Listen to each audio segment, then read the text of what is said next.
grupo dito ho sa isang barangay sa bayan po ng Dado din Siswa. May kadaan din ng kaya sa puna barangay, ibig sabihin na dirito ni ngalan no po.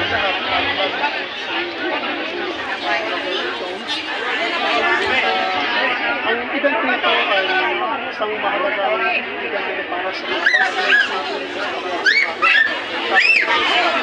Magandang school, sunod ko na mana kapitan sa Di Mapatoy.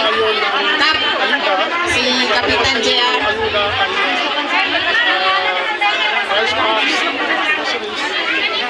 Doi mga matuato, security san sa talikuran na.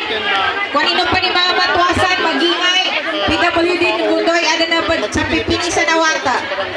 Pa-priority no? Ito ay nanggaling sa core group ng United Bangsamoro Justice Party na pinanunungan po ng ating executive officers na si Admin Malang Albas, who is also the head of this late ng DPS, at saka yung kanyang magiging vice mayor, si Dr. Paps, at sampuna po ng aming mga kasamahan.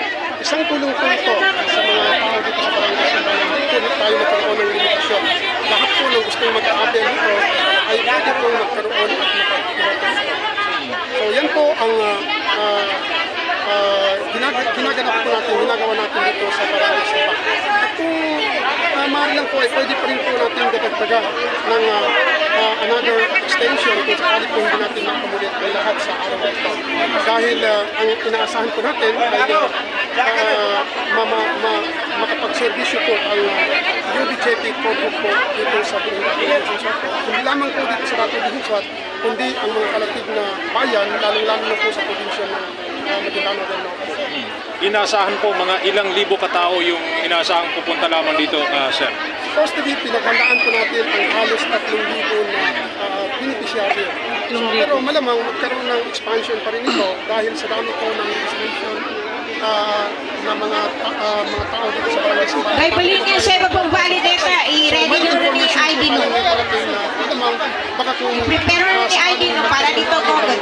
malawakan Tapos may kadanan ng dangalan mo sa natindag ko na ka para makasukuli mo ng sa 4,000 at 8,000 natin sa dato dito sa barangay Simbayan.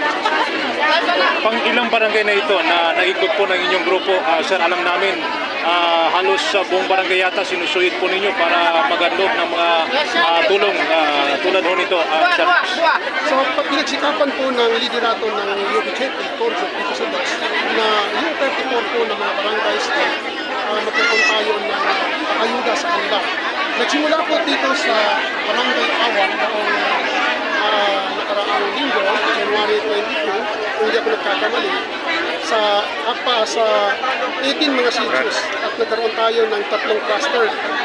At nagsimula sa Awang doon sa Sitio Ems, then pangalawa po sa Sitio Tenorio, then doon po sa Lomboy. At alhamdulillah, at lahat po sila ay accommodated.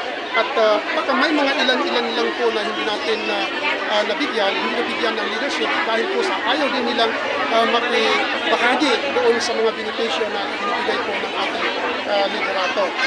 Pero saan po natin na after ng Barangay Simba, ay after ng Awang ay nagkaroon tayo sa Pamuntaka, supposed to be may paayuda tayo doon. Pero ang nangyari, hinarang ng ilang mga leader ang mga tao doon at hindi nila pinayagan ang mga tao na lumabas para po magkaroon sila ng benefits at magkaroon sila, makatanggap sila ng ayuda.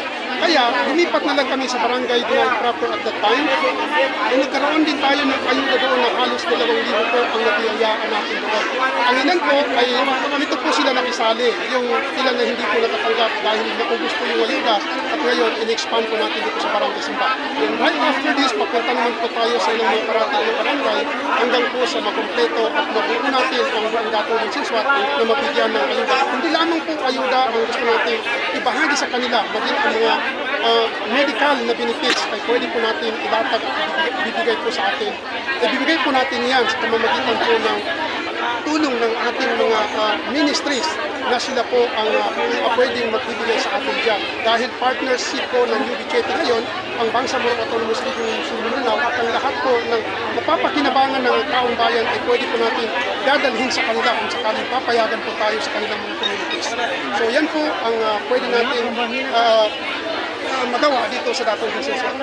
Nabanggit niyo yung isa sa mga challenge na yung may mga humarang doon sa mga inaasahang dadalo sana sa ganitong mga programa. Ano yung panawagan niyo sa kanila para hindi na ho maulit ito, Sir Nas? So sana po sa mga constituents natin, hindi lamang po sa nasabing barangay, kundi sa buong Dato Prinsesa, na huwag po tayong matakot at hindi po natin itatakot yung karapatan natin. Dahil karapatan po natin na mabiyayaan at tanggapin kung ano yung biyaya ng ating mga leaders. Hindi po natin gagamitin ang magiging politiko dito. Malamang pwede po natin sasabihin na ang biyaya na manggagaling sa gobyerno natin ay isang bahagi po ng kanilang serbisyo at kung sakaling tayo po na mamumuno sa isang barangay o sa isang bayan ay pipilitin po natin ang ating sarili na hindi po natin sila ipagkait kung sino po ang pwedeng magpili sa kanila. Dahil open po tayo, ang isang leader po ay dapat alam niya kung ano yung nakakabuti sa mga constituents at sa mga stakeholders. So yung mga challenge at hamon na yan ay bahagi na po ng ating pamumuhay dahil alam po natin na rampant ngayon ang manipulation sa mga community. Dahil kaya nagkaroon ng isang jihad, isang struggle ang Moro Islamic Liberation Front dahil ang sistema po na gusto nilang i-assert ay hindi po talaga may bahagi doon sa nakakarami. Kaya dapat magkaroon tayo ng pagbabago sa mga mindset sa ating pamamalakad at para po magkaroon tayo ng mapayapa at matiwasay na pamumuhay dito sa ating mga community. So yan po ay bahagi ng hamon kung kaya harapin po natin ang katotohanan na ang lahat ng servisyo po ng ating gobyerno ngayon ay pwede po ilatag natin sa taong bayan. Sir, since na nabanggit yung mga harang, napalagay ba ninyo hanggang doon na lamang, magpapatuloy pa rin ba ang UBJP? Actually, hindi po magiging sagabal sa atin yan. Kaya sa pagkamit po natin ng tunay na kapayapaan at tunay na kalayaan ng Bangsamoro ay kahit anong hamon po ay handa pong harapin ng United Bangsamoro Justice Party. Dahil po yan ay pinagandaan sa halos 4 na pong dekada ay ginawa po yan ng Moro Islamic Liberation Front. Kaya tayo dito sa aspekto ng politiko ay pwede po natin gagayahin kung ano yung pinagdaanan nila at magkaroon tayo ng tunay na pagbabago. Hindi po tayo natatakot, hindi po tayo nangangamba kung ano yung magiging kahinatnan dahil handa po ang United Bangsamoro Justice Party harapin kung ano yung mga challenges po sa darating na panahon. Sir Nas, ano po yung naging disadvantage sa hindi niyo pagtuloy sa barangay Tinago? Unang-una, naipakita po natin sa taong bayan na hindi po tayo uminto, hindi po tayo nananahimik. Gumagawa po tayo ng paraan para mapabuti natin ang kabuhayan ng mga tao. Hindi lamang po sa ayuda, hindi lamang po sa mga medical missions, hindi pati po sa mga kabuhayan nila ay hinahanapan po natin ng paraan. Kung kaya tayo po ay tumindig at tumakbo para po magkaroon tayo ng real na sistema at mapalitan po kung ano yung hindi po nararapat sa atin. Okay, parting word siguro, Sir Nas, para sa ating mga kababayan. So dapat po ang taong bayan ay mahinahon po harapin kung ano yung kanilang karapatan.